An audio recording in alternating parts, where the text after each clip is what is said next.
Selamat pagi, salam sejahtera. Isu yang diterima pada pagi hari ini, barang kes SPRM dicuri, mana suara Ismail Sabri? Cergaskah beliau sebagai Perdana Menteri? Dipetik daripada sabudinhusin.com. Berita sepenuhnya.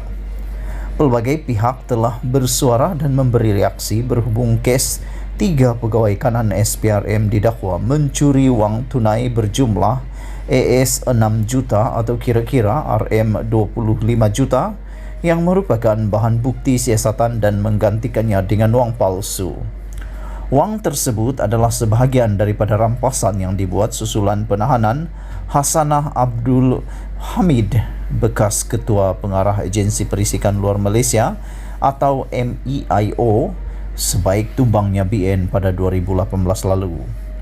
Mahkamah Tinggi pada 12 April lalu telah melepas tanpa membebaskan Hasanah daripada pertuduhan melakukan pecah amanah AS 2.1 juta bersamaan RM 50.4 juta milik Kerajaan Malaysia. Hakim Ahmad Sahrir Muhammad Saleh membuat keputusan itu selepas timbalan pendakwa raya Muhammad Iskandar Ahmad memaklumkan kepada mahkamah bahawa pihaknya memohon untuk tidak meneruskan kes berkenan. Dalam keadaan ini, mahkamah mendapati pihak pendakwaan mengemukakan alasan yang wajar dalam melaksanakan kuasa budi bicaranya untuk tidak meneruskan pertuduhan terhadap tertuduh. Oleh yang demikian, mahkamah dengan ini memberi perintah agar tertuduh dilepaskan tanpa dibebaskan, kata hakim itu lagi. Dilaporkan kecurian bahan bukti itu disedari sebaik Hasanah dibebaskan di mana wang asli ditemui bercampur-campur dengan wang palsu. Kes ini sebenarnya amat mencemarkan nama SPRM sebagai agensi penguatkuasa yang diharapkan rakyat untuk membersihkan negara ini daripada segala kekotoran berkaitan rasuah.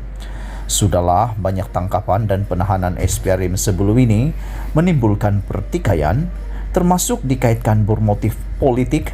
Mencuri bahan bukti ini menampakkan parahnya kerusakan yang berlaku. Dengan bahan bukti yang dalam kawalan SPRM sendiri boleh hilang dicuri oleh mereka yang diberi amanah menjaganya, hancurlah harapan rakyat terhadap agensi tersebut. Sebab itu, sementara Majlis Presiden PH menggesa agar Ketua Pesuruhjaya SPRM Azam Baki direhatkan buat sementara, langkah yang paling wajar sekali ialah beliau sepatutnya diberhentikan serta-merta.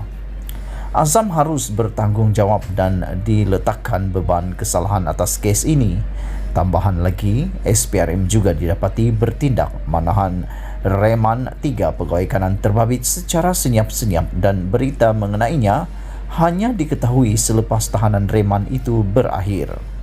Kes mencuri bahan bukti itu sepatutnya diserahkan kepada polis untuk menyiasat dan mengambil tindakan, bukan SPRM sendiri menyiasat pegawainya yang mencuri itu. Faktanya, SPRM tiada kuasa dalam sebarang kes kecurian. Waima kehilangan telur ayam sekalipun, jadi sandiwara apakah tiba-tiba SPRM menyiasat SPRM itu? Diberitakan kemudiannya, hanya setelah itu barulah 3 pegawai SPRM itu ditahan polis dan hasil siasatan pula mendapati ada di antaranya terlibat dengan dadah dan senjata api. Nampaknya siasatan polis mendapati kes ini bertambah buruk serta lebih mencemarkan nama SPRM. Mencuri bahan bukti iaitu wang tunai menggantikan dengan wang palsu yang bermakna sudah tentu mereka ada hubungan dengan pengedar wang palsu, terlibat dadah, senjata api dan selepas ini entah apa-apa lagi. Inikah wajah SPRM yang diharapkan untuk membenteras rasuah di negara ini? Sementara KP SPRM sepatutnya diberhentikan, malah tidak berani mengeluarkan sepatah kata pun mengulas mengenai isu ini, lebih buruk lagi Perdana Menteri Ismail Sabri Yaakob sendiri tidak mengulas apa-apa sehingga kini. Kenapa Perdana Menteri masih tidak bersuara?